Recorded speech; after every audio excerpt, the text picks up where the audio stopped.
Welcome back to Revise and Resubmit, the podcast that takes, those really dense academic papers and makes them surprisingly interesting. I'm Pavlov. And I'm Nikita. When you follow a company closely, especially around earnings time, you notice something interesting about how they release information. Oh, yeah. Like what? Well, take their earnings announcement. They almost always release the management forecast right alongside it. Yeah. Bundled together. Mm-hmm. That makes sense. The whole picture at once. Right. But then if there's, say, a huge acquisition plan or maybe a sudden change in dividends, that often gets announced separately, weeks apart sometimes. So they unbundle that kind of news. That's the core idea we're looking at today, isn't it? This choice between bundling everything together or spacing it out. Exactly. And it's not just about PR strategy. This choice, bundling versus unbundling, it actually has really significant financial consequences. We're talking about the firm's cost of capital. And there's a fantastic piece of research that tackles this head on with some pretty rigorous math. There is. We're exploring an analytical article. It's titled On the Valuation Implications of Unbundled Disclosure. And it was published in a top-tier journal, Contemporary Accounting Research. That's an FT50 listed journal, so, very high quality. We should definitely mention the authors. This work is by Sue Jia from the University of Melbourne's Department of Accounting and Jeroen Suijs at Erasmus University Rotterdam in the Department of Business Economics. Really impressive modeling work. Absolutely. And look, whether you subscribe to our channel or not, if you're someone who's maybe just getting into academic research or thinking about starting your own project, we really encourage you to find the time to read this paper. It's thoughtfully constructed, rigorously reviewed. The link's in the show notes. It's worth your time. It really is. So our aim here is to kind of walk you through the structure of this paper, especially if you're newer to this. We want to break down how they use this powerful theoretical model to answer that core question about timing. Okay, so let's start with the main problem they set up. You've got a firm, and it has different pieces of important information. Should it release them all at once? Bundle them. Or should it release them one after another, unbundle them? And crucially, what does that decision do to the market? How does it affect, the firm's value? And to figure this out, they didn't just look back at historical stock prices, which can be, really messy. Right, too many other things going on. Exactly. Instead, they built a model, an analytical model. It's called a noisy rational expectations equilibrium model. Okay, that sounds intense. Let's unpack that. What does it mean in practice? How do we think about that? Think of it like creating a mini financial world inside a computer. It's a simulation, really. Instead of observing the real world's chaos, they set up very precise mathematical rules for how this simulated market works. And the participants in this market. They're assumed to be rational investors, but importantly, they're risk-averse. They don't like uncertainty. Makes sense. So we have these investors, one firm in the simulation. Yep, one firm. And its value is ultimately determined by a final cash flow way out at time T4. But the trading happens earlier at T1, T2, and T3. And you mentioned noisy in the model's name. What's the noisy part? That's absolutely critical. There's something called a noisy supply of shares, represented as tilde tie. This is a random element in the supply of shares available for trading at each date. And why add randomness? Why is that noise so important? Because without it, if the market were perfectly efficient, stock prices would instantly reveal all the private information investors might have. And if that happened, then trading wouldn't really matter. And the timing of public disclosure wouldn't affect anything before the announcement. The noise creates just enough friction, enough uncertainty that prices don't fully reveal everything right away. It makes having private information valuable, and it makes trading meaningful. Got it. So the noise is what makes the game interesting, essentially. It allows for informed trading to actually happen. Precisely. Now, what are these investors trading on? The firm's final cash flow, the T4 payout, is made up of 3 separate independent parts. We need to understand these. Okay, lay them up for us. First, there's tilde theta. Let's call this the informed component. This represents information that some investors, maybe the really diligent ones, have managed to figure out privately. Like what? Detailed earnings forecasts, results from channel checks, that sort of thing. Exactly. Stuff you can uncover with deep analysis before the official announcement. Okay, component 1, informed. What's next? Next is tilde theta. We can call this the uninformed component, or maybe the surprise component. This is news that no investor has private information about beforehand. It's genuinely unpredictable. Like a sudden CEO firing or an unexpected lawsuit outcome, things you see in those quick 8K filings sometimes. Perfect examples. It's a material event that comes out of the blue. Informed surprise. What's the third piece? The last one is tilde theta. This is just residual uncertainty. Think of it as the last bit of random variation in the final cash flow that only gets cleared up right at the very end, at T4. It's not part of the disclosure decision itself. So the firm's choice is about when to reveal tilde theta informed and tilde surprise. That's the core decision they model. Okay, we have the setup. The market, the investors, the information components. What's the bottom line? What are they actually measuring to see the impact of these disclosure choices? The key metric is the pre-disclosure cost of capital at T1. Right. Let's make that super clear for, someone maybe grappling with these finance terms. What is that, simply put? Think of it as the required return or the risk premium that investors demand before any of the actual news or tilde has been publicly announced. It reflects the total trading risk investors anticipate facing across all future trading periods, T1, D2, T3. So it's based purely on the policy the firm announces about when it will release information. Exactly. The policy itself, set at the very beginning, T0, shapes investor expectations and the risk premium they demand right from the first trading opportunity at T1. A lower cost of capital is obviously better for the firm. That's fascinating. The promise of timing affects the price of risk immediately.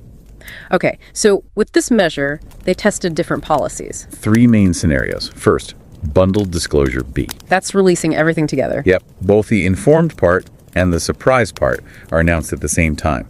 At T2, one big info dump. Okay. Scenario 2. Standard unbundled disclosure. Here, they separate them. The informed component comes out first at T2. And the surprise. That comes later at T3. So, predictable news first, unpredictable news second. Got it. And the third scenario flips that. Right. Scenario 3 is alternative unbundled disclosure, A. Now, the surprise component comes out early at T2, and the informed component is delayed until T3. Okay, 3 distinct timing strategies. What did the model predict? What's the main headline finding? The big one compares the standard unbundled U versus bundled B. The result is really clear. Unbundled disclosure leads to a lower pre-disclosure cost of capital than bundled disclosure B. Wait, really? So separating the news and specifically releasing the informed part first and delaying the surprise part, that makes the firm seem less risky right from the start. That's what the model shows. CUA1, CB11. That feels counterintuitive, doesn't it? You'd think getting all the news out quickly, even the surprises, would be better. Reduce uncertainty faster. It definitely challenges that conventional wisdom, and the model explains why this happens. It boils down to 2 main mechanisms. Both favor the standard unbundled approach. Okay, let's break those down. What's the first mechanism? It's called the risk allocation effect. It's about how efficiently risk gets distributed among investors. How does unbundling help with that? Well, think about the bundled B scenario first. Everything lands at T2.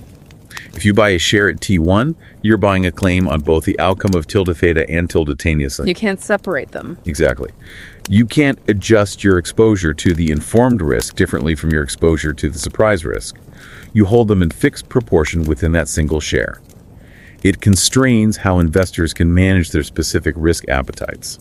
Okay, so bundling limits risk-sharing options. How does unbundling U fix that? Under unbundling U, the disclosures are separated. Tilde theta at T2, tilde T23. This creates multiple distinct trading opportunities for different types of risk. Ah, I see. So T1, investors can trade primarily focusing on the upcoming tilde risk. Right. They position themselves for that. Then, after tilde theta is revealed at T2, the market opens again for trading at T2, but now focus purely on the remaining tilde risk before it's revealed at T3. So you get 2 rounds of risk allocation, one for the informed part, one for the surprise part. Precisely. This sequential process allows investors to tailor their holdings much better. They can achieve different ownership levels for each risk component, leading to a more efficient allocation of risk across the entire market. And better risk sharing means? Investors collectively require less compensation for bearing that risk, hence a lower pre-disclosure cost of capital for the firm. That's a really elegant explanation. Better risk allocation through timing. Yeah. Okay, what's the second mechanism driving this result? The second one is the price informativeness effect. The model shows that under standard unbundling, the stock price at T1 actually reflects more of the informed investor's private information about tilde theta. So unbundling makes the price more efficient earlier on. How does that work? Again, let's compare it to the bundled B case. Remember those informed investors who know something about tilde theta? Yeah, they want to trade on that information at T1. They do. But in the bundled world, the surprise component tilde NE is also unresolved at T1, and its outcome will be revealed at the same time as tilde day. This unresolved tilde risk acts like extra noise or uncertainty hanging over their trade. So even if they have great info on tilde day, they might hesitate to trade too aggressively because a bad surprise from Tildeman could wipe out their gains. Exactly right. The uncertainty about the bundled tilde deters informed investors from trading as aggressively on their tilde theta knowledge at T1. It dampens their incentive. Okay, makes sense. How is it different under unbundling U? Under unbundling U is resolved first at T2 and tilde later at T3. So at T1, when the informed investor is trading on their tilde theta information, they know the tilde risk is a separate event handled later. The risks are decoupled in time. Yes. This separation reduces the noise associated with their tilde trade. It makes them more confident, more willing to trade aggressively on their private tilde information right at T1. And more aggressive trading by informed investors means? Their information gets incorporated into the stock price much more effectively at T1. The price becomes a better, earlier signal of the firm's underlying value related to tilde theta. Wow. So unbundling wins on both counts, better risk sharing, and improved early price discovery. That's why the model shows it strictly dominates bundling in terms of lowering the pre-disclosure cost of capital. Okay, that's a really strong case for the standard unbundling approach. But what about that third scenario, the alternative unbundle, where they flip the order, release the surprise first, then the informed till? Yes. This is where things get much more complicated. The model shows that the cost of capital under this alternative A sequence isn't consistently better or worse than bundling B or standard unbundling U. It depends. Why does reversing the order make such a difference? It's still unbundled. It changes the dynamics of risk exposure over time, particularly the exposure to that background market noise, the noise trading risk coming from tilde. The random supply fluctuation. Exactly. Remember, that noise exists at every trading day. T1, T2, T3. Changing when the valuable information is resolved changes how investors interact with that noise. How so? What happens when you delay the informed news until T3? Well, the biggest downside is pretty immediate.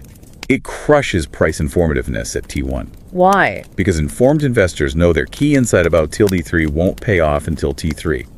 Why would they trade aggressively on it way back at T1 and expose themselves to 2 periods of noise trading risk at T1 and T2 before their information is even revealed? Their incentive to trade early is much weaker. Much weaker. So the price at T1 under alternative unbundling reflects very little of that private information. It's the least informative price scenario. Okay, that's a major drawback. Is there any potential upside to this reversed sequence? There's a subtle potential benefit related to risk allocation, specifically concerning residual uncertainty.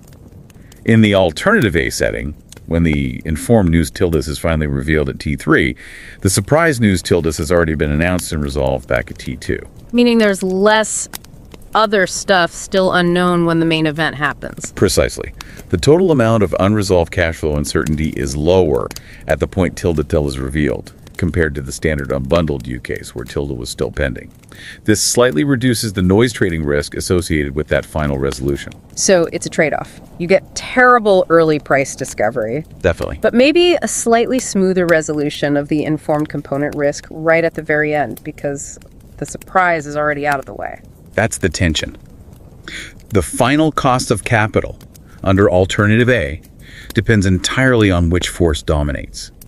The massive hit to early price informativeness versus this minor potential benefit in managing residual noise trading risk. And that balance depends on the specific risk levels, the variances of tilde new and tilde no. For someone new to research listening to this, it's a perfect example of how theoretical models let you isolate these kinds of competing effects that you could probably never untangle just by looking at real-world data. Absolutely. And it leads directly to thinking about the practical implications. What does this mean for companies and regulators? Well, one area that jumps out is integrated reporting. This push for companies to issue one big report covering financial, environmental, social, governance, everything. ESG, yeah. This research suggests there might be a hidden cost there. If bundling all that diverse information, some predictable, some less so, some maybe investors value differently, makes it harder for investors to allocate risk effectively across those different components. Then bundling it all together might actually hinder efficient risk sharing and maybe even make the price less informative about the core financial aspects compared to issuing separate focus reports. Interesting. It pushes back against the more is always better idea for disclosure quantity, focusing instead on structure and timing. Another big implication is for regulation. Stock exchanges typically push for timely disclosure. Get material news out, ASAP. Right. The assumption is faster is always better for market efficiency. But this model shows a situation where delaying certain information specifically, delaying the unpredictable surprise component, as in the standard unbundled U case, actually improves things. It lowers the pre-disclosure cost of capital and enhances early price informativeness for the predictable component. So maybe the focus shouldn't just be on speed, but on the type of information being released. That seems to be the suggestion.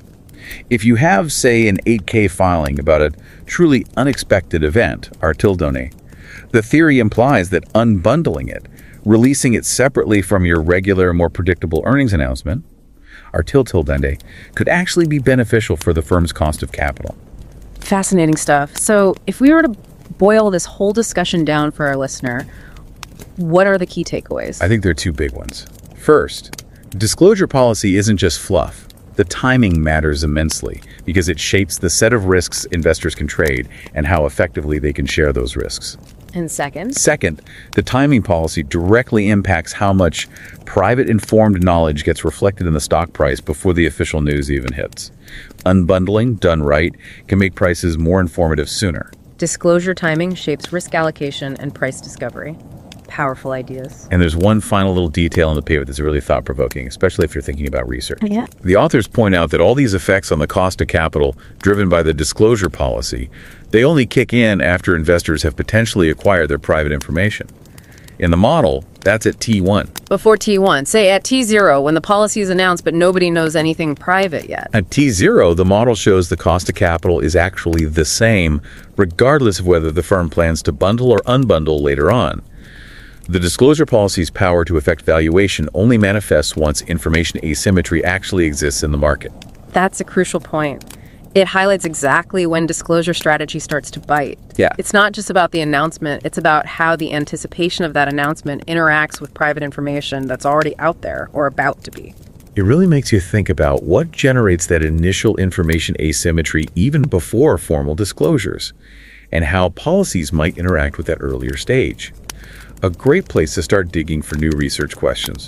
And don't forget to subscribe to Revise and Resubmit on Spotify and Apple Podcasts. Until next time, keep those minds curious, keep questioning, and keep revising and resubmitting.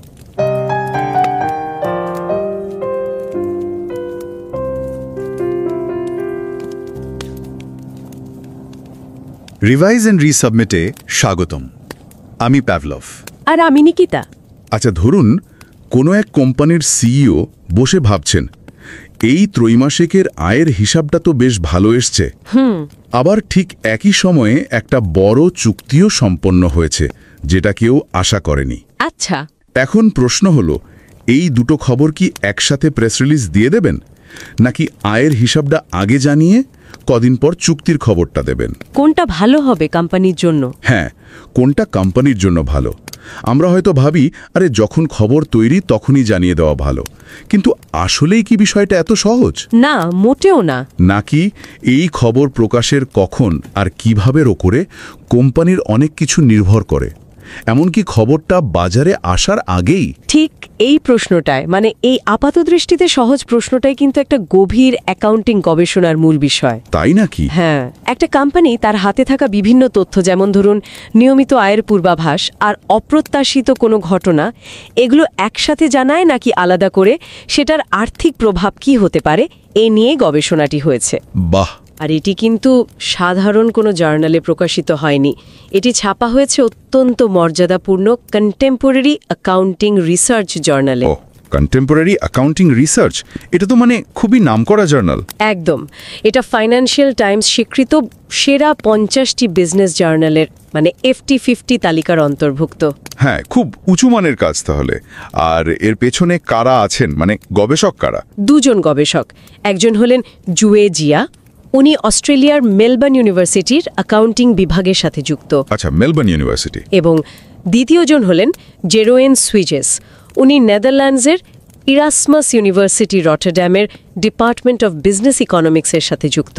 Erasmus University Rotterdam. বেশ, যারা এই আলোচনা শুনে বিষয়টাতে আরও আগ্রহী হবেন তাদের জন্য একটা অনুরোধ কিন্তু থাকছেই। হ্যাঁ, অবশ্যই। মূল আর্টিকেলটা যদি একটু সময় করে পড়ে নেওয়া যায়। সেটাই, অত্যন্ত যত্ন নিয়ে লেখা এবং মানে কঠোর পিয়ার রিভিউ প্রক্রিয়ার মধ্যে দিয়ে যাওয়া একটা কাজ। লিঙ্কটা আমরা শো নোটসে দিয়ে দেব। মানে এই চ্যানেল কেউ সাবস্ক্রাইব করুন বা না করুন, জ্ঞান অর্জনের আগ্রহ থাকলে আমার মনে হয় এই মূল্যবান কাজটি পড়া উচিত। একদম। আর আজকের এই আলোচনাটা আমরা বিশেষভাবে সাজিয়েছি কাদের কথা ভেবে বলুন তো? মূলত যারা একাডেমিক গবেষণার জগতের নতুন, হ্যাঁ, হয়তো নিজেদের প্রথম গবেষণা শুরু করার পথে।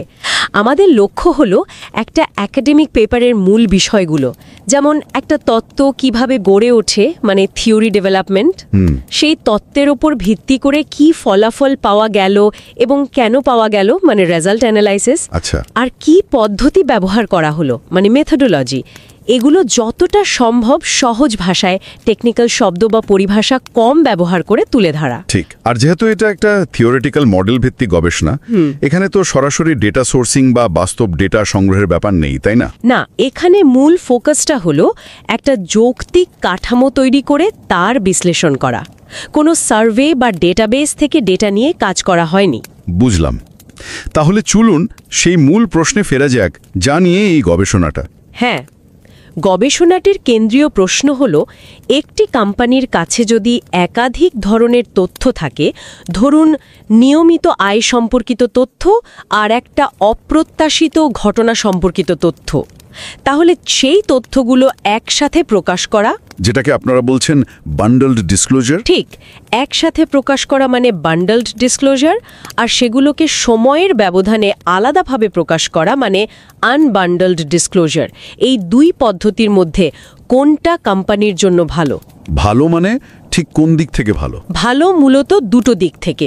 এক, কোম্পানির মূলধন সংগ্রহের খরচ মানে কস্ট অফ ক্যাপিটাল, আর দুই, তথ্য প্রকাশের আগেই শেয়ারের দাম কতটা ভেতরের খবর বা প্রাইভেট ইনফরমেশন প্রকাশ করে দিচ্ছে, মানে প্রাইস ইনফরমেটিভনেস, এগুলোর ওপর কি প্রভাব পড়ে। বেশ কৌতূহল উদ্দীপক প্রশ্ন।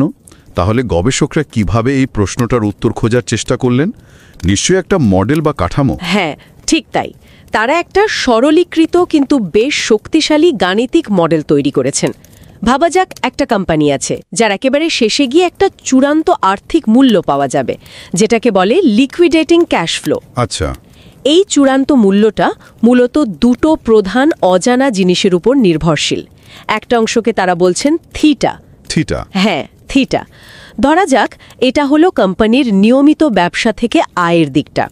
এর সম্পর্কে কিছু বিনিয়োগকারী হয়তো আগে থেকে কিছুটা আঁচ করতে পারেন, মানে নিজস্ব সূত্রে খবর জোগাড় করতে পারেন।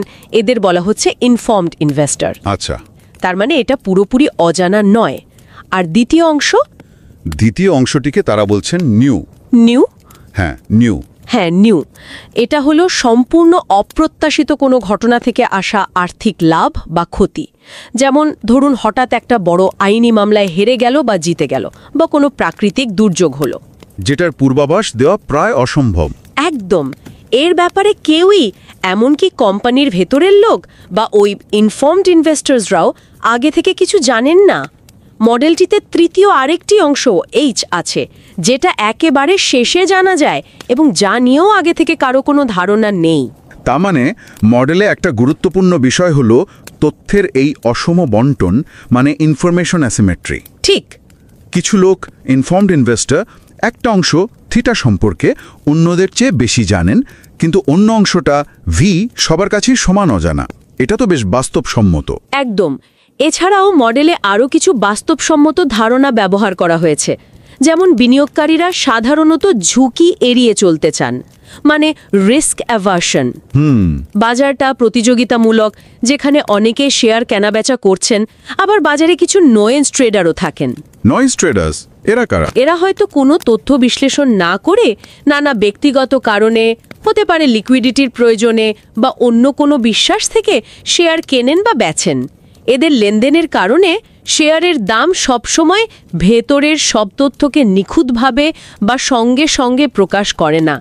বাজারে সবসময় কিছুটা নয়েজ বা অস্পষ্টতা থাকে। আচ্ছা আচ্ছা, বুঝলাম। আর এই কেনাবেচা বা তথ্য প্রকাশ, এটা কি সময়ের সাথে সাথে ঘটে? সময়ের কি কোনো ভূমিকা আছে এখানে? সময়ের ভূমিকাটা এখানে খুব গুরুত্বপূর্ণ। মডেলটিতে ধরা হয়েছে কোম্পানির চূড়ান্ত মূল্য জানার আগে বাজারে কয়েক ধাপে লেনদেনের সুযোগ থাকে। ধরা যাক 3টি নির্দিষ্ট সময় আছে, T=1, T=2 এবং T=3। T=1, T=2, T=3। আচ্ছা। T=1 হলো একদম শুরুর সময়, যখন কোনো নতুন তথ্য প্রকাশিত হয়নি। T=2 হলো মাঝামাঝি সময়, যখন কিছু তথ্য প্রকাশিত হতে পারে। আর T=3 হলো প্রায় শেষের দিকের সময়, যখন বাকি তথ্য প্রকাশিত হতে পারে বা আমরা চূড়ান্ত মূল্যের খুব কাছাকাছি চলে আসি। তার মানে তথ্যটা কখন প্রকাশ করা হচ্ছে, T=2-তে নাকি T=3-তে, সেটাই মূল পার্থক্য করে দেবে। ঠিক তাই, তথ্য প্রকাশের সময়টাই এখানে একটা বড় ভ্যারিয়েবল। বুঝলাম। তাহলে এই মডেলের ওপর ভিত্তি করে গবেষকরা কোন কোন তথ্য প্রকাশের নীতি বা পলিসি তুলনা করেছেন? তারা মূলত 3টি নীতির তুলনা করেছেন। প্রথমটা হলো বান্ডেলড ডিসক্লোজার। বান্ডেলড মানে একসাথে? হ্যাঁ, এখানে দুটো মূল তথ্য উপাদান, থিটা নিয়মিত আয়ের দিক এবং নু অপ্রত্যাশিত ঘটনা, দুটোই একসাথে ধরা যাক ওই মাঝের সময়ে T=2-তে প্রকাশ করা হয়। আচ্ছা, দুটো খবরই T=2-তে। দ্বিতীয়টা হলো আনবান্ডেলড ডিসক্লোজার, থিটা আগে। এখানে যে অংশটি থিটা, যার সম্পর্কে কিছু বিনিয়োগকারীর ব্যক্তিগত তথ্য থাকতে পারে, সেটি আগে প্রকাশ করা হয় T=2-তে। আর অন্যটা নু? অন্য অজানা অংশটি নু, সেটা পরে প্রকাশ করা হয় T=3-তে। আচ্ছা, থিটা আগে, T=2, নু পরে, T=3। আর তৃতীয়টা হলো বিকল্প আনবান্ডেল ডিসক্লোজার, নু আগে। এটা ঠিক আগেরটার উল্টো, অপ্রত্যাশিতটা আগে। হ্যাঁ, এখানে যে অংশটি নিউ, যার সম্পর্কে কারো ব্যক্তিগত তথ্য নেই, সেটি আগে প্রকাশ করা হয় T=2-তে। আর যে অংশটি থিটা, যার সম্পর্কে ব্যক্তিগত তথ্য থাকতে পারে, সেটি পরে প্রকাশ করা হয় T=3-তে। বেশ পরিষ্কার। তাহলে 3টে উপায়: বান্ডেলড একসাথে T=2-তে, আনবান্ডেলড থিটা T=2-তে, নিউ T=3-তে, আর বিকল্প আনবান্ডেলড নিউ T=2-তে, থিটা T=3-তে। এগুলোর প্রভাব কিসের উপর দেখা হয়েছে? আপনি বলছিলেন কস্ট অফ ক্যাপিটাল আর প্রাইস ইনফরমেটিভনেস। হ্যাঁ, কস্ট অফ ক্যাপিটাল বিষয়টা কি আর একবার একটু সহজ করে যদি বলেন। অবশ্যই। কস্ট অফ ক্যাপিটাল বা মূলধনের খরচ বলতে সহজ ভাষায় বোঝায় কোনো প্রকাশ্য খবর আসার আগে, ধরুন T=1 সময়কালে বিনিয়োগকারীরা একটা কোম্পানির শেয়ার কিনে ধরে রাখার যে ঝুঁকি নিচ্ছেন, সেই ঝুঁকি নেওয়ার জন্য তারা যে অতিরিক্ত লাভ বা রিটার্ন আশা করেন, ঝুঁকির ক্ষতিপূরণ। একদম। যেহেতু শেয়ারের দাম ওঠানামা করে, তাই এটা ঝুঁকিপূর্ণ। আর এই ঝুঁকি নেওয়ার জন্য বিনিয়োগকারীরা একটা প্রিমিয়াম বা ক্ষতিপূরণ চান। এটাই কোম্পানির দিক থেকে দেখলে মূলধন ব্যবহারের খরচ। এই গবেষণাটি মূলত তথ্য প্রকাশের আগের সময়কালের, অর্থাৎ T=1-এর কস্ট অফ ক্যাপিটালের ওপর আলোকপাত করেছে।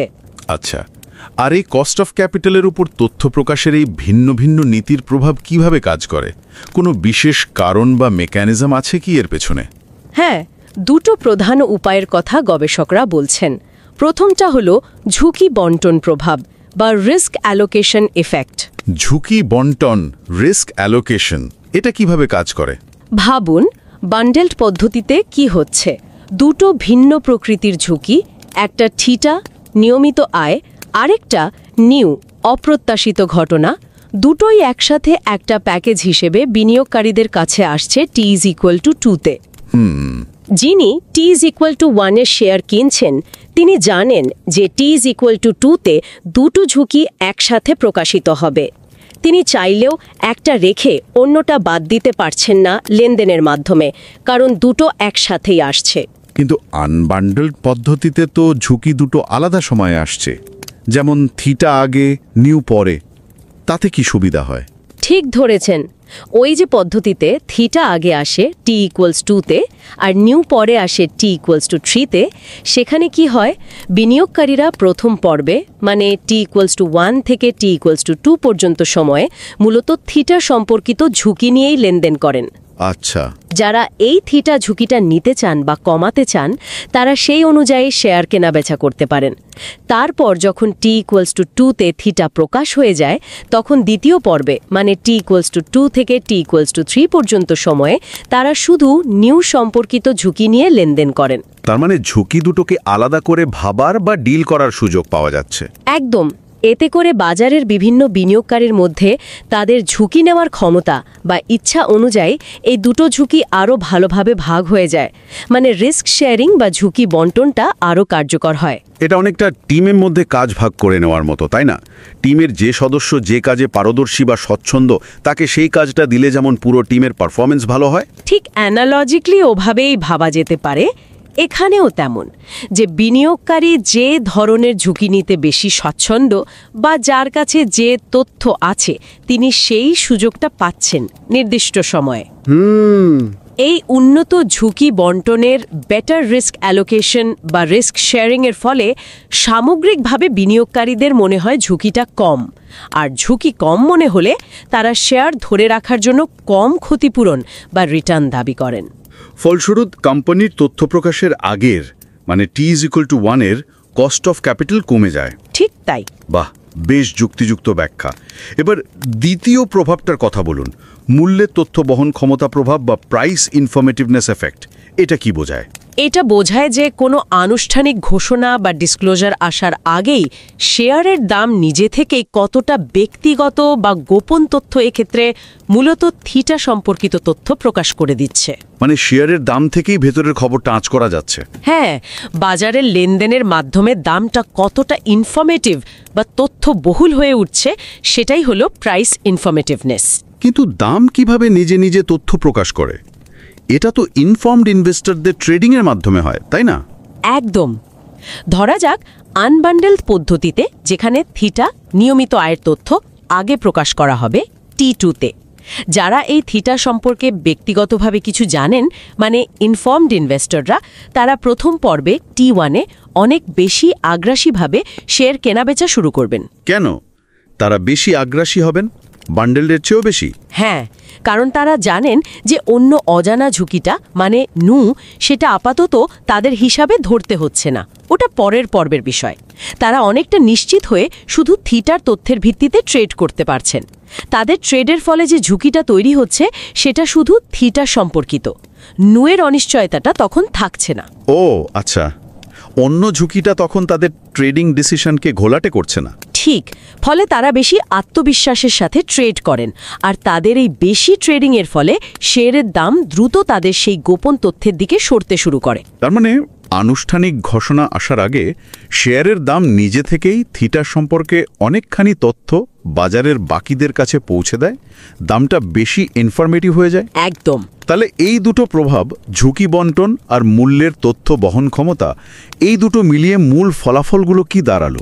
কোনটা ভালো, বান্ডেলড নাকি আনবান্ডেলড? প্রথম গুরুত্বপূর্ণ ফলাফল হলো সাধারণভাবে যে আনবান্ডেলড ডিসক্লোজার পদ্ধতিতে জ্ঞাত তথ্য থিটা আগে প্রকাশ করা হয়, theta at T=2, y at T=3, সেটি বান্ডেল ডিসক্লোজারের theta and y together at T=2 এর চেয়ে তথ্য প্রকাশের আগের কস্ট অফ ক্যাপিটাল মানে T=1-এ কমায়। আচ্ছা, থিটা আগে দিলে কস্ট অফ ক্যাপিটাল কমে? হ্যাঁ, এর কারণ হলো এই পদ্ধতি ঝুঁকি বন্টনে সাহায্য করে, রিস্ক অ্যালোকেশন ইফেক্ট ভালো হয় এবং শেয়ারের দামকে আগেভাগেই থিটা সম্পর্কে বেশি তথ্যপূর্ণ করে তোলে, প্রাইস ইনফরমেটিভনেস ইফেক্ট।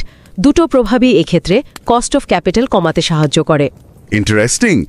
তার মানে নিয়মিত আয়ের খবরটা আগে দেওয়া আর অপ্রত্যাশিত খবরটা পরে দেওয়া, এটা কোম্পানির মূলধন খরচ কমাতে সাহায্য করতে পারে, অন্তত তথ্য প্রকাশের আগের পর্যায়ে। এটা তো আমাদের সাধারণ ধারণার থেকে একটু অন্যরকম শোনালো। আমরা তো ভাবি সব খবর একসাথেই দিয়ে দেওয়া ভালো। হ্যাঁ, এখানেই গবেষণার একটা মূল কন্ট্রিবিউশন। এবার আসা যাক দ্বিতীয় ফলাফলে। এটা হলো বিকল্প আনবান্ডেলড পদ্ধতি নিয়ে, অর্থাৎ যেখানে অজানা তথ্য নু আগে আসে T2-তে আর জ্ঞাত তথ্য থিটা পরে আসে T3-তে। হ্যাঁ, নু আগে থিটা পরে। এক্ষেত্রে কি হয়? কস্ট অফ ক্যাপিটাল কি কমে নাকি বাড়ে? এখানে পরিস্থিতিটা বেশ জটিল। দেখা গেছে এই বিকল্প পদ্ধতিতে তথ্য প্রকাশের আগের কস্ট অফ ক্যাপিটাল অন্য পদ্ধতিগুলোর চেয়ে কমও হতে পারে, আবার বেশিও হতে পারে। বলেন কি, কোনো নির্দিষ্ট দিশা নেই? কেন এমন হয়? এর কারণটা একটু গভীর, বুঝলেন? যখন জ্ঞাত তথ্য থিটা দেরিতে প্রকাশ করা হয় T=3-তে, তখন দুটো বিপরীতমুখী ব্যাপার ঘটে। একদিকে T=1 থেকে T=2 পর্যন্ত সময়ে ইনফর্মড ইনভেস্টররা থিটা নিয়ে ট্রেড করলেও তাদের কিন্তু ন্যায়ের ঝুঁকিটাও নিতে হচ্ছে, কারণ ন্যায় তখন অজানা। আবার T=2-তে ন্যায় প্রকাশ হওয়ার পর T=2 থেকে T=3 পর্যন্ত সময়ে শুধু থিটার ঝুঁকি থাকে। এখন থিটা দেরিতে প্রকাশ হওয়ার কারণে ইনফর্মড ইনভেস্টরদের ট্রেডিং হয়তো একটু কম এগ্রেসিভ হয় শুরুতে, আবার একেবারে শেষে গিয়ে যখন শুধু থিটার ঝুঁকি থাকে তখন বাজারে মোট অনিশ্চয়তা কিছুটা কম থাকে, কারণ ন্যায় জানা হয়ে গেছে। এই দুটো বিপরীতমুখী টানা পড়েনে, মানে বাকি থাকা ঝুঁকির পরিমাণ, রেসিডুয়াল ক্যাশ ফ্লো আনসার্টেনিটি আর তথ্য প্রকাশের সময় ডিসক্লোজার টাইমিং এমনভাবে কাজ করে যে চূড়ান্ত ফল হিসেবে কস্ট অফ ক্যাপিটাল আগের চেয়ে বাড়তে বা কমতে পারে। তাই এখানে কোনো সরল উত্তর নেই যে এটা সবসময় ভালো না খারাপ। তার মানে অপ্রত্যাশিত খবরটা আগে দিয়ে দেওয়াটা সবসময় যে ভালো ফল দেবে তা নিশ্চিত নয়। এটা পরিস্থিতির ওপর নির্ভর করবে। বেশ জটিল কিন্তু বাস্তবসম্মত লাগছে। আচ্ছা, তৃতীয় ফলাফলটা কি প্রাইস ইনফরমেটিভনেস নিয়েছিল? শেয়ারের দাম কতটা তথ্য প্রকাশ করে? হ্যাঁ, তৃতীয় ফলাফল শেয়ারের দাম তথ্য প্রকাশের আগে কতটা তথ্যবহুল হয়, price informativeness regarding theta at T=1। এখানে ক্রমটা বেশ স্পষ্ট এবং ইনটিউটিভ। কিরকম? ক্রমটা হলো আনবান্ডেলড, থিটা আগে, বান্ডেলড, বিকল্প আনবান্ডেলড। মানে থিটা আগে দিলে দাম সবচেয়ে বেশি তথ্যবহুল হয়, আর ভি আগে দিলে সবচেয়ে কম। ঠিক তাই। T=1 পিরিয়ডের শুরুতে এর যুক্তিটা বেশ সোজাসাপটা। জ্ঞাত তথ্য থিটা যত দেরিতে প্রকাশ করা হবে, যেমন বিকল্প পদ্ধতিতে একেবারে T=3-তে, যারা সেই তথ্যটা জানেন, ইনফর্মড ইনভেস্টর, তারা শুরুতে T=1-এ তত কম আগ্রেসিভভাবে ট্রেড করবেন। কেন? কারণ তাদের ট্রেড থেকে লাভটা বুঝতে বা রিয়েলাইজ করতে অনেক বেশি সময় লাগছে। তাদের আরও বেশি সময় ধরে ঝুঁকিটা বহন করতে হচ্ছে। ফলে শেয়ারের দাম শুরুতে ততটা দ্রুত তাদের গোপন তথ্যকে ধারণ করবে না। তাই যে পদ্ধতিতে থিটা আগে আসে T=2-তে, সেখানে ইনফর্মড ইনভেস্টররা সবচেয়ে অ্যাগ্রেসিভলি ট্রেড করেন শুরুতে, আর দাম T=1 পিরিয়ডে সবচেয়ে বেশি তথ্যবহুল হয় থিটা সম্পর্কে। পরিষ্কার। তাহলে মোদ্দা কথা দাঁড়াচ্ছে, শুধু তথ্য দিলেই হলো না, কোন তথ্য কখন দেয়া হচ্ছে সেটার উপর কোম্পানির কস্ট অফ ক্যাপিটাল এবং শেয়ারের দামের তথ্য ধারণ ক্ষমতা দুটোই নির্ভর করছে, বিশেষ করে তথ্য প্রকাশের আগের সময়টায়। একদম, এটাই মূল বার্তা। এই গবেষণার ফলাফলগুলোর কি বাস্তব জগতে কোনো প্রয়োগ বা প্রাসঙ্গিকতা আছে? যেমন ধরুন, কোম্পানিগুলো বা যারা নিয়মকানুন তৈরি করেন, রেগুলেটররা, তাদের জন্য? অবশ্যই আছে। কয়েকটা দিকের প্রাসঙ্গিকতা দেখা যায়। যেমন আজকাল ইন্টিগ্রেটেড রিপোর্টিংয়ের ধারণাটা বেশ জনপ্রিয় হচ্ছে। হ্যাঁ, যেখানে আর্থিক তথ্যের সাথে পরিবেশগত, সামাজিক বা ইএসজি সংক্রান্ত তথ্য একসাথে দেয়া হয়। ঠিক, এটা অনেকটা বান্ডেলড ডিসক্লোজারের মতো। এই গবেষণা অনুযায়ী এভাবে সব ধরনের ভিন্ন ভিন্ন প্রকৃতির তথ্য, যার কয়েকটা সম্পর্কে হয়তো বিনিয়োগকারীরা কিছুটা আঁচ করতে পারেন থিটার মতো, আর কয়েকটা একেবারেই নতুন, নিউ এর মতো, একসাথে জুড়ে দিলে ঝুঁকি বন্টনের যে সুবিধাটা আনবান্ডেলিংয়ে পাওয়া যায়, সেটা হয়তো ততটা পাওয়া নাও যেতে পারে। এটা একটা ভাবনার বিষয়। ইন্টিগ্রেটেড রিপোর্টিংয়ের উদ্দেশ্য ভালো হলেও ঝুঁকি বন্টনের দিকটা হয়তো সেভাবে দেখা হয় না। আর কি প্রাসঙ্গিকতা থাকতে পারে? দ্বিতীয়ত, এটা সময়মতো তথ্য প্রকাশের নিয়ম বা টাইমলি ডিসক্লোজার রুলস নিয়ে একটা নতুন দৃষ্টিকোণ দেয়। সাধারণত নিয়ন্ত্রক সংস্থাগুলো কি চায়? তারা চায় কোম্পানিগুলো যেন সব গুরুত্বপূর্ণ তথ্য যত দ্রুত সম্ভব প্রকাশ করে দেয়। হ্যাঁ, ফেয়ারনেসের জন্য। অবশ্যই। কিন্তু এই গবেষণা তাত্ত্বিকভাবে দেখাচ্ছে যে কিছু তথ্য, বিশেষ করে যেগুলোর ব্যাপারে বিনিয়োগকারীদের আগে থেকে কোনো ধারণাই নেই, যেমন আমাদের মডেলের ভি বা অপ্রত্যাশিত ঘটনা, সেগুলো যদি অন্য তথ্যের যেমন থিটা বা নিয়মিত আয় এর সাথে বান্ডেল না করে একটু দেরিতে অর্থাৎ আনবান্ডেল করে প্রকাশ করা হয়, তাহলে তথ্য প্রকাশের আগের সময় বাজারের জন্য কিছু সুবিধা হতে পারে। যেমন কস্ট অফ ক্যাপিটাল কমতে পারে বা প্রাইস ইনফরমেটিভনেস থিটা সম্পর্কে বাড়তে পারে। এটা প্রচলিত সবকিছু এখনই জানাও ধারণার সাথে একটু সূক্ষ্ম বিরোধিতা তৈরি করে। তার মানে নিয়ন্ত্রকদের হয়তো ভাবা উচিত যে সব ধরনের তথ্যের জন্য একই রকম তাড়াতাড়ি প্রকাশ করো নিয়ম সবসময় সবচেয়ে ভালো ফলাফল দেয় কিনা। হয়তো কিছু ক্ষেত্রে একটু ভিন্ন কৌশল বাজারের জন্য ভালো হতে পারে। এটা একটা পলিসি ডিবেটের বিষয়। আর তৃতীয় সংযোগটা হলো আমেরিকার 8K ফাইলিংয়ের সাথে, 8K, যেখানে গুরুত্বপূর্ণ অপ্রত্যাশিত ঘটনাগুলো জানাতে হয়। হ্যাঁ, আমেরিকায় কোম্পানিগুলোকে যখন কোনো গুরুত্বপূর্ণ অপ্রত্যাশিত ঘটনা ঘটে, যেমন সিইও পরিবর্তন, বড় কোনো চুক্তি, দেউলিয়া আবেদন ইত্যাদি, তখন তাদের দ্রুত 8K ফর্ম ফাইল করে সেটা জানাতে হয়। এগুলো অনেকটা আমাদের মডেলের নিউ-এর মতো, অপ্রত্যাশিত খবর। আচ্ছা, এই গবেষণা ইঙ্গিত দেয় যে যদি কোম্পানিগুলো তাদের এই 8K ফাইলিংয়ের খবরগুলো তাদের নিয়মিত আয়ের ঘোষণার আর্নিংস অ্যানাউন্সমেন্ট, যা অনেকটা থিটার মতো, সাথে একসাথে বান্ডেল না করে বরং একটু আলাদা সময়ে প্রকাশ করে, আনবান্ডেলিং, তাহলে তথ্য প্রকাশের আগের সময় তাদের মূলধন সংগ্রহের খরচ কমতে পারে। তার মানে ব্যবহারিক দিক থেকেও এই গবেষণার বেশ কিছু গুরুত্বপূর্ণ ইঙ্গিত রয়েছে। তাহলে আজকের পুরো আলোচনা থেকে মূল বার্তাটা কি নিতে পারি আমরা, একদম সারসংক্ষেপ করলে? মূল বার্তাটা হলো, একটি কোম্পানি শুধু কি তথ্য প্রকাশ করছে সেটাই সব নয়, বরং কিভাবে, একসাথে নাকি আলাদাভাবে, এবং কখন, কোনটা আগে কোনটা পরে প্রকাশ করছে, সেটাও কোম্পানির মূলধনের খরচ এবং শেয়ার বাজারের কার্যকারিতার ওপর একটা গুরুত্বপূর্ণ প্রভাব ফেলে। আর এই প্রভাবটা বিশেষভাবে দেখা যায় তথ্য প্রকাশের আগের সময়কালে। আর এই প্রভাবটা কাজ করে মূলত দুটো পথে। হ্যাঁ, দুটো পথে। ঝুঁকি বিনিয়োগকারীদের মধ্যে কতটা ভালোভাবে বণ্টিত হচ্ছে, রিস্ক অ্যালোকেশন বা রিস্ক শেয়ারিং, এবং শেয়ারের দাম আনুষ্ঠানিক ঘোষণার আগেই কতটা ভেতরের খবর প্রকাশ করতে পারছে, প্রাইস ইনফরমেটিভনেস। আলোচনাটা সত্যিই খুব গভীর এবং অনেক নতুন দিক খুলে দিল। আমার মনে হয় যারা একাডেমিক রিসার্চে আসছেন তাদের জন্য এটা খুবই উপকারী হবে বোঝা যে একটা থিওরি পেপার কিভাবে তৈরি হয়, কিভাবে যুক্তি সাজানো হয়। আশা করি। শেষ করার আগে আমাদের শ্রোতাদের জন্য, বিশেষ করে যারা গবেষণা জগতে নতুন, তাদের জন্য কি কোনো চিন্তার খোরাক বা প্রশ্ন রেখে যাওয়া যায় যা এই আলোচনার ভিত্তিতে তারা আরও ভাবতে পারেন? অবশ্যই। এই গবেষণাটি তো একটা নির্দিষ্ট সরলীকৃত কাঠামোর উপর ভিত্তি করে করা। যেমন এখানে ধরা হয়েছে যে বিনিয়োগকারীরা একটা তথ্যের অংশ থিটা সম্পর্কে ব্যক্তিগতভাবে জানতে পারেন, কিন্তু অন্য অংশটি ভি সম্পর্কে কিছুই জানেন না।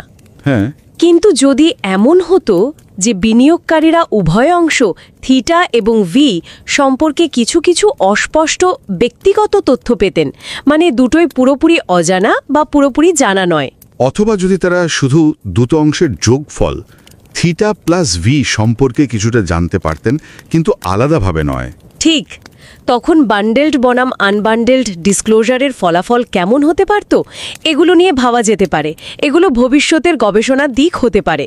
অথবা এই গবেষণার ফলাফলের ভিত্তিতে আরও একটা প্রশ্ন জাগে আমার মনে, নিয়ন্ত্রক সংস্থাগুলোর কি উচিত সব ধরনের তথ্যের জন্য একই রকম কঠোর সময় মতো প্রকাশ এর নিয়ম পুনর্বিবেচনা করা?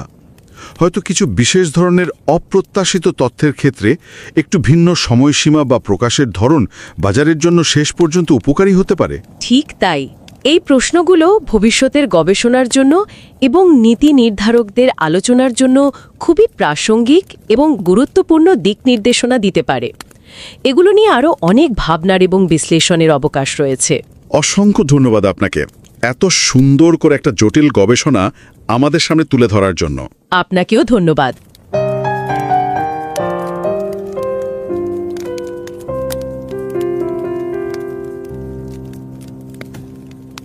नमस्कार। रिवाइज एंड रीसबमिट में आपका स्वागत है। मैं हूं पावलोव। और मैं हूं निकिता। सोचिए एक कंपनी है जी। उसे ना 2 जरूरी खबरें देनी है। हाँ। एक तो मान लीजिए उसके मुनाफे के बारे में, अर्निंग्स। कुछ ऐसा जिसकी शायद कुछ निवेशकों को थोड़ी भनक हो सकती है पहले से। थोड़ी पता हो। हाँ। और दूसरी खबर वो बिल्कुल ही अप्रत्याशित है, मतलब किसी को अंदाजा ही नहीं, जैसे कोई बड़ी डील हो गई या मैनेजमेंट में कोई बड़ा फेरबदल। बिल्कुल अनएक्सपेक्टेड। हाँ, जिसके बारे में किसी को कानो कान खबर नहीं। तो सवाल यह है कि क्या कंपनी को ये दोनों खबरें, मतलब दोनों खबरें एक साथ बता देनी चाहिए, एक ही बार में? हाँ, या अलग अलग टाइम पर? हाँ। और क्या इस तरीके से, मतलब जानकारी कैसे दी जा रही है, क्या इससे कंपनी की वैल्यू, उसके मूल्यांकन पर कोई फर्क पड़ता है? ये सवाल ये सिर्फ सोचने की बात नहीं है, बल्कि ये उस शोध का बिल्कुल केंद्र बिंदु है जिस पर हम आज थोड़ी विस्तार से बात करने वाले हैं। अच्छा। रिसर्च नाम के एक बहुत ही प्रतिष्ठित, मतलब हाई प्रोफाइल जर्नल में छपा है। Contemporary accounting research. हाँ, ये तो FT50 जर्नल है, फाइनेंशियल टाइम्स की टॉप 50 लिस्ट में। बिल्कुल, ये वही FT50 लिस्ट वाला जर्नल है, तो काफी महत्वपूर्ण काम है ये। वाकई। और इस गहन अध्ययन के पीछे कौन लोग हैं, किसने किया है ये काम? इसके लेखक 2 विद्वान हैं।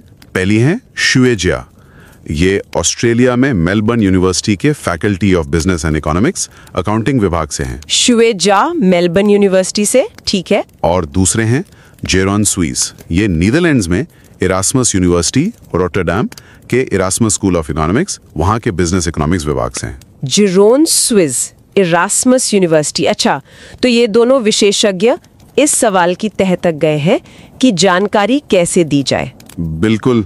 और देखिए, हम सुनने वालों से ये जरूर आग्रह करेंगे कि वे समय निकालकर इस विचारशील और बहुत बारीकी से रिव्यू किए गए लेख को जरूर पढ़ें। हाँ, ये जरूरी है। चाहे आप इस चैनल से जुड़े हों या नहीं, लेकिन अगर अकादमिक शोध में रुचि है तो ये पढ़ने लायक है।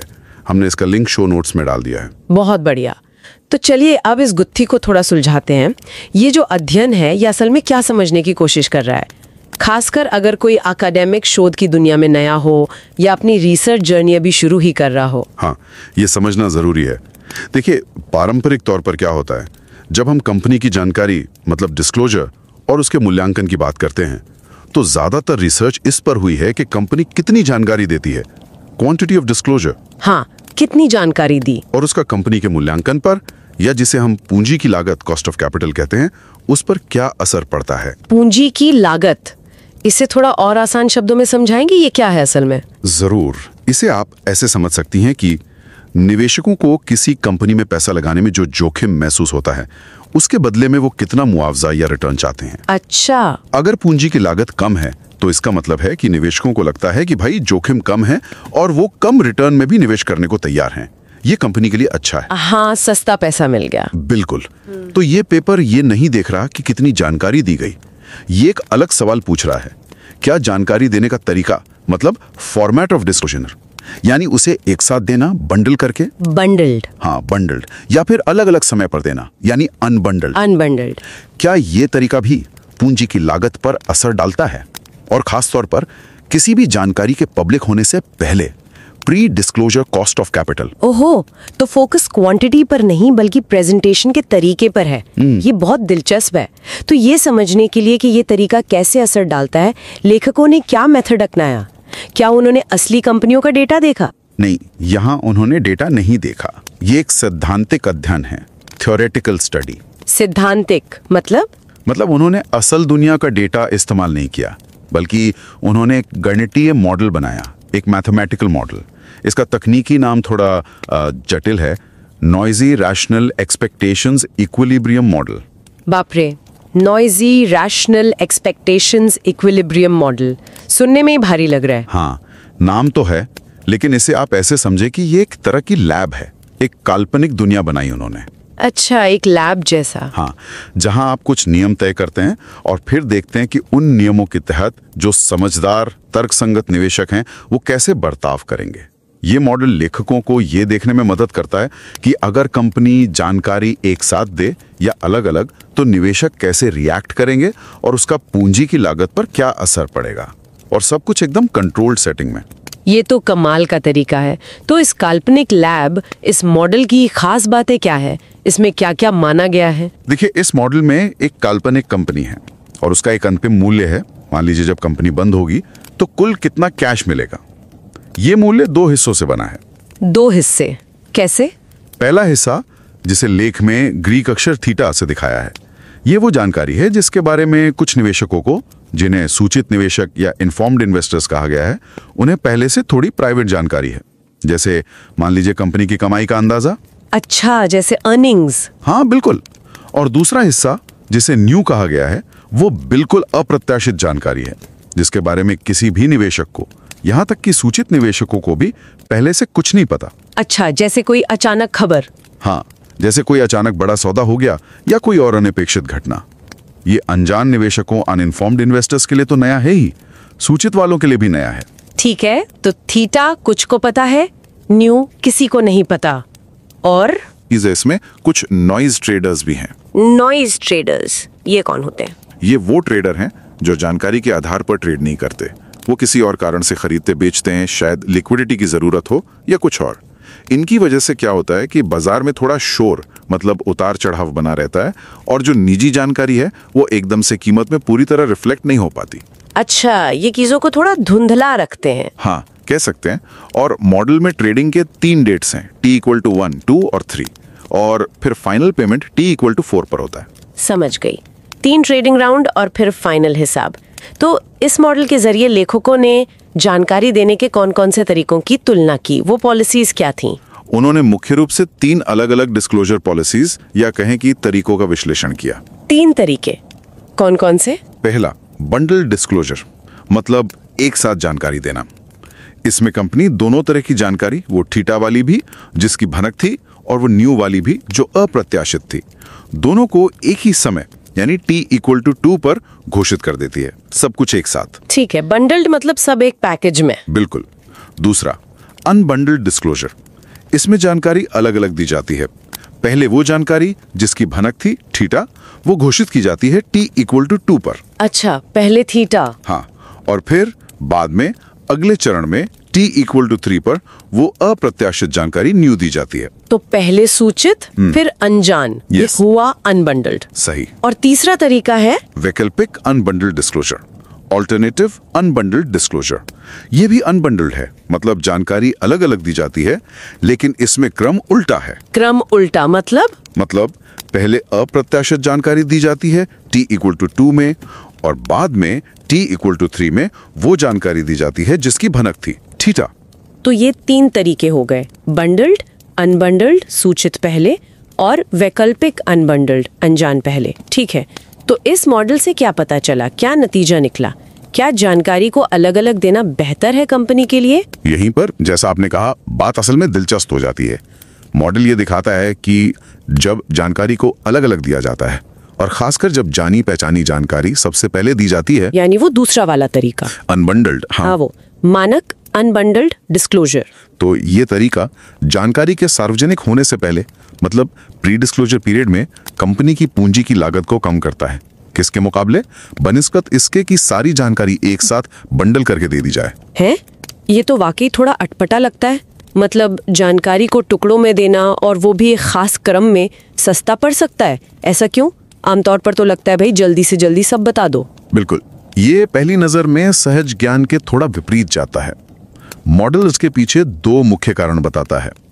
लेखकों ने इन्हें नाम दिया है। पहला, रिस्क एलोकेशन इफेक्ट, यानी जोखिम के बंटवारे का प्रभाव, और दूसरा, प्राइस इंफॉर्मेटिवनेस इफेक्ट, यानी कीमत की सूचनात्मकता का प्रभाव। ओके, रिस्क एलोकेशन और प्राइस इन्फॉर्मेटिवनेस। चलिए इन्हें थोड़ा आसान करते हैं। पहले ये रिस्क एलोकेशन इफेक्ट क्या भला है? जोखिम का बंटवारा। इसे ऐसे सोचिए, निवेशकों के सामने 2 तरह के रिस्क हैं, है ना? एक थीटा से जुड़ा, दूसरा न्यू से जुड़ा। हाँ, अब हो सकता है कुछ निवेशक, जैसे वो हमारे सूचित वाले, वो पहले वाले रिस्क थीटा को बेहतर समझते हों या उसे मैनेज करने में ज्यादा कुशल हों, जबकि दूसरा रिस्क न्यू, वो तो सबके लिए नया है, तो उसे शायद सभी को झेलना पड़ता है। ठीक है। अब देखिए, जब कंपनी सारी जानकारी एक साथ बंडल देती है, तो ये दोनों रिस्क एक ही थैले में बंद हैं। निवेशक इन्हें अलग अलग नहीं चुन सकते, उन्हें एक ही शेयर खरीदना है जिसमें थीटा और न्यू दोनों का रिस्क मिला हुआ है। हो सकता है कोई निवेशक थीटा वाला रिस्क ज्यादा लेना चाहता हो और न्यू वाला कम, पर बंडल्ड में ये मुमकिन नहीं। तो ये रिस्क का सबसे अच्छा, सबसे कुशल बंटवारा नहीं हो पाता। अच्छा, मतलब निवेशक अपनी पसंद से रिस्क एडजस्ट नहीं कर पाते। सही कहा। लेकिन जब कंपनी जानकारी अलग अलग अनबंडल्ड देती है और जानी पहचानी थीटा पहले आती है T=2 पर, तो निवेशकों को एक मौका मिलता है। वो पहले सिर्फ थीटा वाले रिस्क के आधार पर ट्रेडिंग करते हैं। इससे ये रिस्क उन लोगों के पास जा सकता है जो इसे बेहतर तरीके से समझ सकते हैं या उठा सकते हैं।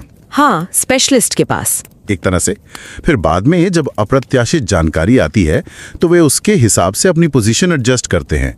इससे क्या होता है, जोखिम उन लोगों के पास पहुंच जाता है जो उसे उठाने के लिए सबसे ज्यादा तैयार या सक्षम है।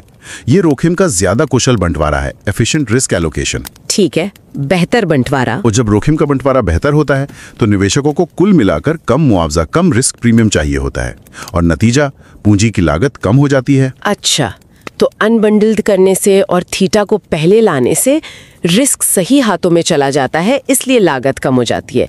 ये समझ आया। अब वो दूसरा वाला इफेक्ट, प्राइस इंफॉर्मेटिवनेस, कीमत की सूचनात्मकता, ये क्या है? ये इस बारे में है कि स्टॉक की कीमत कितनी जल्दी और कितनी सही उस प्राइवेट जानकारी को दर्शाती है जो कुछ निवेशकों के पास है, इससे पहले कि वो जानकारी पब्लिक हो। अच्छा, कीमत कितनी जानकारी दे रही है पहले से। बंडल्ड आती है। वो निवेशक जिन्हें थीटा की भनक है वो ट्रेड तो करना चाहेंगे, लेकिन साथ में न्यू वाला अनजाना रिस्क भी है। ये न्यू एक तरह का शोर जैसा काम करता है। इस शोर की वजह से सूचित निवेशक अपनी प्राइवेट जानकारी पर बहुत ज्यादा खुलकर, बहुत आक्रामक तरीके से ट्रेड करने से थोड़े हिचकेंगे। हाँ, क्योंकि पता नहीं न्यू क्या गुल खिलाएगा। सही। तो नतीजा क्या होता है? स्टॉक की कीमत उतनी तेजी से या उतनी अच्छी तरह से उस प्राइवेट जानकारी थीटा को रिफ्लेक्ट नहीं कर पाती। कीमत कम सूचनात्मक रह जाती है। ठीक है। लेकिन जब जानकारी अलग अलग आती है, अनबंडल्ड आती है और जानी पहचानी थीटा पहले आती है T=2 पर, तो उस समय न्यू वाला शोर मौजूद नहीं है। अब सूचित निवेशक ज्यादा भरोसे के साथ, ज्यादा आक्रामक तरीके से अपनी जानकारी पर ट्रेड कर सकते हैं, क्योंकि सिर्फ थीटा का ही मामला है उस वक्त। कीमत ज्यादा सूचनात्मक हो जाती है। अच्छा। और जब कीमत ज्यादा सूचनात्मक होती है तो मतलब बाजार में अनिश्चितता कम होती है, और जब अनिश्चितता कम होती है तो पूंजी की लागत भी कम हो जाती है। कमाल है। तो अगर मैं सही समझ रही हूँ, जानी पहचानी जानकारी को पहले अलग से देने, अनबंडल्ड, के दो फायदे हुए। एक तो निवेशक जोखिम को बेहतर तरीके से आपस में बांट पाते हैं, रिस्क एलोकेशन, और दूसरा स्टॉक की कीमत प्राइवेट जानकारी को ज्यादा जल्दी और बेहतर पकड़ लेती है, प्राइस इंफॉर्मेटिवनेस। हाँ, और इन दोनों की वजह से जानकारी पब्लिक होने से पहले ही पूंजी की लागत कम हो जाती है। आपने बिल्कुल सही पकड़ा। मॉडल के अनुसार ये दोनों प्रभाव, बेहतर जोखिम बंटवारा और ज्यादा सूचनात्मक कीमत, मिलकर काम करते हैं, और इसी वजह से अनबंडल डिस्क्लोजर, जब थीटा पहले आता है, बंडल डिस्क्लोजर की तुलना में pre disclosure cost of capital को कम करता है। ठीक है, ये तो एकदम स्पष्ट हो गया। लेकिन वो तीसरा तरीका भी था, वैकल्पिक अनबंडल्ड वाला, जिसमें अप्रत्याशित जानकारी न्यू पहले दी जाती थी और जानी पहचानी थीटा बाद में। उसका क्या नतीजा निकला? क्या वो भी बंडल से बेहतर था? हाँ, ये भी एक जरूरी सवाल है। यहाँ पर कहानी थोड़ी और पेचीदा हो जाती है। जब आप जानी पहचानी जानकारी यानी प्राइवेट इंफॉर्मेशन को बाद में T=3 पर जारी करते हैं तो देखिए क्या होता है। पहला, कीमत की सूचनात्मकता, प्राइस इंफॉर्मेटिवनेस, ये हमेशा कम होती है। हमेशा कम? क्यों? क्योंकि जब प्राइवेट जानकारी बाद में आने वाली है तो सूचित निवेशकों के पास पहले राउंड में उस पर जोर शोर से ट्रेड करने का इंसेंटिव कम होता है। वो शायद इंतजार करना पसंद करें, तो कीमत उस प्राइवेट जानकारी को उतनी अच्छी तरह रिफ्लेक्ट नहीं कर पाती। अच्छा, तो प्राइस इंफॉर्मेटिवनेस तो घट गई। हाँ, अब दूसरा पहलू, जोखिम बंटवारा, रिस्क एलोकेशन। इसका क्या होता है? यहाँ मॉडल कहता है कि ये बेहतर भी हो सकता है और बदतर भी, ये निश्चित नहीं है। बेहतर या बदतर, ये किस पर निर्भर करता है? ये इस बात पर निर्भर करता है कि वो अप्रत्याशित जोखिम कितना बड़ा है और मॉडल के दूसरे फैक्टर्स जैसे वो नॉइस ट्रेडिंग वाला रिस्क, वो कैसे इंटरैक्ट करते हैं। कुछ स्थितियों में बंटवारा सुधर सकता है, कुछ में बिगड़ सकता है। ओहो, तो मतलब जब अनजान जानकारी पहले आती है। हाँ, तो प्राइस इंफॉर्मेटिवनेस तो पक्का कम होती है, लेकिन रिस्क एलोकेशन का असर मिला जुला हो सकता है। अच्छा। इसलिए कुल मिलाकर पूंजी की लागत पर क्या असर पड़ेगा ये निश्चित रूप से नहीं कहा जा सकता। अच्छा। वो बंडल्ड या मानक अनबंडल्ड, जिसमें थीटा पहले था, की तुलना में कम भी हो सकती है और ज्यादा भी। मॉडल यहाँ कोई सीधा जवाब नहीं देता कि ये तीसरा तरीका हमेशा बेहतर है या खराब। समझ गए। तो मुख्य फायदा तो उसी अनबंडल तरीके में है जहां जानी पहचानी जानकारी पहले दी जाती है। अब ये सब जानकर एक नया शोधकर्ता जो शायद अभी अपनी शुरुआत कर रहा है, उसे इससे क्या सीखना चाहिए? इस अध्ययन के क्या निहितार्थ हैं उनके लिए? हाँ, ये बहुत महत्वपूर्ण सवाल है। मेरे ख्याल से कई जरूरी बातें हैं। जैसे कि? पहली बात तो ये है कि ये पेपर एक नया नजरिया देता है। ये दिखाता है कि सिर्फ ये मायने नहीं रखता कि कंपनी कितनी जानकारी दे रही है, बल्कि ये भी बहुत महत्वपूर्ण है कि उसे कैसे और कब प्रस्तुत किया जा रहा है। Format and timing matter. हाँ, ये तो मुख्य बात है ही। और इसने पूंजी की लागत को प्रभावित करने वाले एक नए मैकेनिज्म, जोखिम बंटवारा या रिस्क एलोकेशन पर जोर दिया है। शायद इस पहलू पर पहले उतना ध्यान नहीं दिया गया था। दूसरी बात, सिद्धांत की शक्ति। ये दिखाता है कि कैसे एक मजबूत थ्योरेटिकल मॉडल बिना किसी रियल डेटा के भी हमें जटिल चीजों को समझने में मदद कर सकता है। जैसे यहाँ रिस्क एलोकेशन और प्राइस इंफॉर्मेटिवनेस के बीच का जो इंटरैक्शन है। हाँ, उसे मॉडल ने खोल कर रख दिया। बिल्कुल। और ये मॉडल हमें ऐसी हाइपोथेसिस यानी परिकल्पनाएं देता है जिन्हें बाद में असली डेटा से टेस्ट किया जा सकता है। तो ये दिखाता है कि थ्योरी बिल्डिंग अपने आप में कितनी महत्वपूर्ण है। ये एम्पिरिकल रिसर्च की नींव रखती है। तीसरा कोई पॉइंट? तीसरा, ये सहज ज्ञान को चुनौती देता है। जैसा हमने पहले भी कहा, आम सोच ये है कि भाई सब कुछ जल्दी से जल्दी बता दो, लेकिन ये मॉडल सुझाता है कि कुछ स्थितियों में थोड़ी देरी करना, खासकर अनजान जानकारी या उनका थोड़ा रोकना, वास्तव में फायदेमंद हो सकता है, कम से कम pre disclosure cost of capital के लिहाज से। ये वाकई सोचने वाली बात है। और चौथा, ये नए शोध के अवसर खोलता है, एम्पेरिकल अपॉर्चुनिटीज। इस थियोरेटिकल मॉडल के जो निष्कर्ष हैं, उन्हें अब वास्तविक दुनिया के डेटा में परखा जा सकता है। जैसे कोई उदाहरण? जैसे क्या हम देख सकते हैं कि जिन कंपनियों की 8K फाइलिंग्स जो अक्सर अनपेक्षित घटनाओं के बारे में होती हैं, उनकी कमाई की घोषणाओं, अर्निंग्स अनाउंसमेंट से अलग समय पर आती हैं, क्या उनकी पूंजी की लागत वाकई कम होती है जैसा कि मॉडल सुझाता है? हाँ, ये तो टेस्ट किया जा सकता है। बिल्कुल। तो ये एम्पेरिकल रिसर्च के लिए एक बढ़िया दिशा देता है। बहुत अच्छे।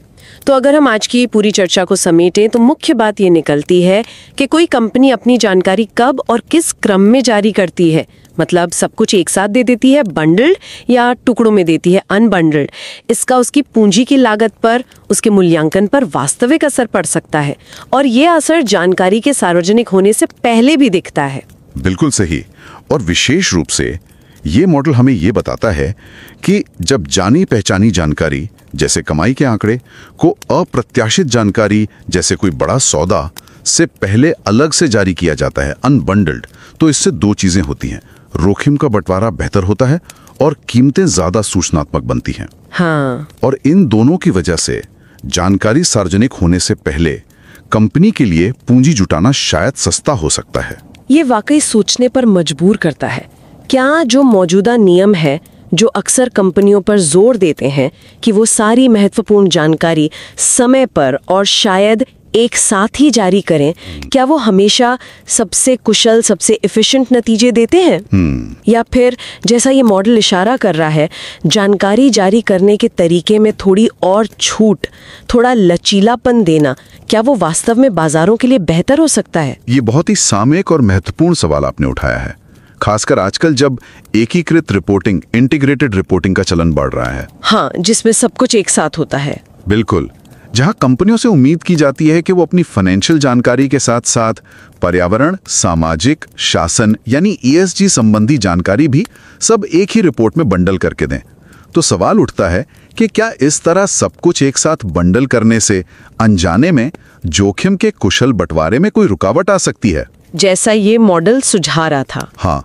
या क्या इससे कुछ खास तरह की जानकारी, शायद वो ESG वाली जानकारी ही, उसके बारे में कीमत की सूचनात्मकता कम हो सकती है? इस पर निश्चित रूप से और शोध की जरूरत है कि अलग अलग तरह की जानकारी को एक साथ मिलाने के क्या अनपेक्षित परिणाम हो सकते हैं। ये मॉडल हमें उस दिशा में सोचने को मजबूर करता है। बिल्कुल। इस बेहद दिलचस्प अकादमिक काम पर इतनी गहराई से और इतने सरल तरीके से चर्चा करने के लिए आपका बहुत बहुत धन्यवाद। मुझे भी बहुत मजा आया और सुनने वालों को एक बार फिर याद दिलाना चाहूंगा कि अगर आप इस विषय में और गहराई से उतरना चाहते हैं तो मूल शोध पत्र का लिंक शो नोट्स में मौजूद है, उसे जरूर देखिएगा।